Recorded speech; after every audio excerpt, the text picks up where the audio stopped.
I love it. What is going on, everybody? It is your boy, Baddog.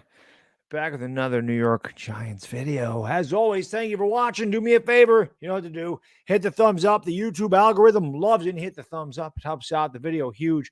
Hit that subscribe button so that in the future, maybe we can get a gold one of these. That'd be really cool. Still really cool that I got a silver one. I can't believe it. But let's get a gold one. Why the hell not? Like I said, tell 10 of your friends. We'll have a million like that. Appreciate you watching as always. I know I'm a little late with these videos. I've been a little bit busy. Obviously, I did the premiere video yesterday, and a lot of this news happens while I'm at work, so I can't always have the breaking news about restructuring everything. But I want to give you my thoughts on the last couple of days with Joe Schoen and the New York Giants. And obviously, Schoen takes over a terrible cap situation here with the Giants. And I kind of jokingly say all the time, and it's a fact. I mean, I don't know how the hell Dave Gettleman could come into a horrible situation. We'd lost 13 games in 2017, and we were in a terrible cap situation when he came in here in 2018, and somehow he made it worse. We lost 13 games last year, and he left Joe Schoen in a terrible cap situation. However, Joe Schoen, who needed to cut, or shave some salary off the cap to get underneath it, has made a few moves. Now, obviously, the big one was Blake Martinez, and when I did the video, I was not aware because I looked at Spot Track, and it looked like they had saved $3.5 million. And I didn't realize when they structured Blake Martinez, really only ended up saving about $300,000. It wasn't much at all. So it really didn't make a lot of sense. Obviously, Blake Martinez just didn't fit the scheme. And people had said he kind of fallen out of favor with management. Maybe the coaching staff. Some people said he was upset that he didn't get named to captain, but I think he didn't get named to captain because they knew where they were going to cut him. I don't think that him not being named to captain is the reason that he was cut. I do believe that they knew. And again, the timing of Blake Martinez was weird. I thought maybe they would get rid of him before the year started, coming off the ACL, but maybe they just wanted to take a look at him and see if they thought he could fit, and they just weren't impressed. I really don't know. I'm not in that locker room, but they did restructure Leonard Williams, and this is a major move. Obviously, it saves $12 million off the cap, and it pretty much reassures us that Leonard Williams will be back for another season in Big Blue, because I think, if I wasn't mistaken, they would have saved a lot next year if they decided to let him go. I think it would have been 18 million, 15 million off the cap. Would have been a lot. So obviously they do think highly of Leonard Williams, that they'll restructure the contract and pretty much guarantee that he's a Giant next year. And again, that's big savings, because now if the Giants need to make moves in the middle of the year, they have a little cap flexibility. Leonard Williams, I think, is going to have a very good season. I really do. I think Wink Martindale is going to help him out. I also think that the combination of Azeez Ojulari and Kayvon Thibodeau, even though Thibodeau is up in the air for week one, don't expect Thibodeau to play. I don't expect him to play. I'll be surprised if he does. I would love it if he did, but I'm not expecting it. I don't think he's going to play.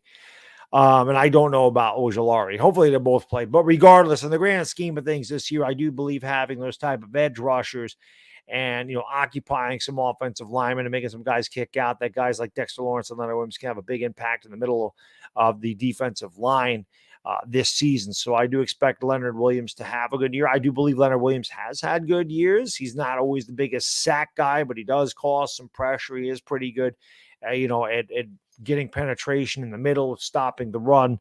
So I was glad. I mean, I'm happy that we're saving cap space, and I'm happy. I like Leonard Williams. So I'm glad that they kept him around, because it does look like, Shane and Daboll and Shable, as I call him, Brandon Brown and all those guys. It does look like they're trying to get rid of a lot of Gettleman's guys, and I don't blame them. Gettleman's guys were a disaster here, but Leonard Williams is going to stick around, so that's obviously good news for the Giants and for Leonard Williams. Also, that happened today. They decided to give Darius Slayton a pay cut. Darius Slayton accepted a pay cut. He was due about $2.5 million. It's going to be down about $900,000. So they'll save $1.6 million on the cap there as well. Darius Slayton, obviously, there was a question mark whether he would make the team, but I do believe that the injuries to guys like Colin Johnson and Kadarius, not that Kadarius Toney's not going to play, but I do believe some of these injuries and the fact that a lot of these guys didn't get on the field helped Darius Slayton. CJ Board also got hurt, and he wasn't very good anyway. But I do believe that that allowed him to stay on board with the New York Giants. And Darius Slayton's contract is incentive laden, so he can get back up to that $2.5 million. But you look at the wide receiver depth chart, it's going to take some injuries for him to get there. I'm pretty sure I know he's behind. He's like the fifth receiver. He's behind Shepard and Galladay and Wan'Dale Robinson and, of course, Kadarius Toney. But with the way that our receivers have been injured and the fact that, Brian Dable has come out and said, I'm going to play the guys that produce, Darius Slayton will have an opportunity. And Darius Slayton, like I said in a couple of videos, he's the one real outside burner that we have. He's pretty good size at 6'1", 195. He's a pure outside receiver. We got a lot of shifty guys in the middle. We really don't have that burner. Galladay is not a burner. Galladay is, like I said, the big body possession receiver that needs to go up and get the 50-50 balls. So Darius Slayton will have another chance to prove it here with the Giants. And again, that's good for Darius Slayton. Slayton's got potential. He just had a lot of drops. He had a great rookie season. Looked so good with Daniel Jones. And just, you can attribute that to Darius Slayton just kind of falling out of favor. You can attribute it to the terrible coaching staff that we have. Who knows? Nobody had a good year, last year on the offense. Nobody. So hopefully Darius Slayton can produce and give that Giants the speed threat on the outside that we so desperately need. And that'll help open up the middle for guys like Wan'Dale Robinson and Kadarius Toney. So again, I love the moves Joe Schoen is making. He's keeping these guys here and he's able to save money as well. Of course, next year he'll have a much better cap situation. He'll be able to draft his own guys and you're going to see a lot of guys walk out of here. But it is good to know that the guy, like I said before, he's a 21st century minded young GM, understands what he needs to do. And it's going to take time, Giants fans. I mean, this is not going to happen overnight. We're not going to be able to shift the entire organization and get rid of all these players and bring in everybody that we want. It takes time to rebuild. Unfortunately, with Dave Gettleman, we never really did rebuild. We just kind of started it and spun our wheels and never finished it, never really got. I always talk about the house and building a strong foundation. We never got above the first floor on this rebuild before we had to tear it down and start building a new foundation. So I do believe that Joe Schoen is doing what he can. And again, this gives the Giants a little cap flexibility. If they want to make some moves in the middle of the year, they have to make moves. They want to bring somebody in or whatever.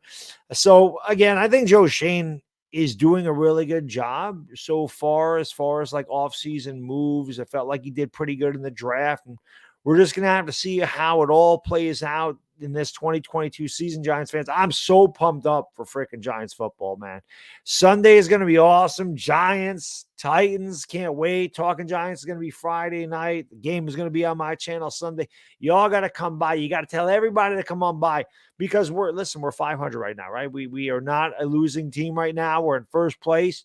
So come on by and celebrate. Let's steal one from Tennessee, damn it. I know we can do it. Am I picking the Giants to win? No, but I know Tennessee's beatable. I know if we play good, solid football and win this turnover battle, I know we can win. I know we can start off 1-0. I know it can happen. I don't think Tennessee's that much better than we are. They're better. That doesn't always necessarily translate onto the field. They've lost some pieces. And, it's not like they're a high-flying aerial tactic organization here where they're like a Justin Herbert. We ain't got to worry about him throwing the ball over the field or an Aaron Rodgers or Lamar Jackson. It's Ryan Tannehill. The Giants and Wink Martindale, they can beat Ryan Tannehill. We can do this, Giants fans. Let's get her done. So that's all I got in this video. Thank you for watching. As always, we made it this far. Legendary. Hit the like button. Hit that subscribe button. Ring the bell. If you want to go the extra mile, tell your friends, tell your family, tell everybody about the Bad Diggity Dizzle. You did that, and I really appreciate you getting me to 100,000. Let's get to 1 million. Why am I stopping? I ain't stopping. Let's get 1 million subscribers. It's going to take a long time to get there.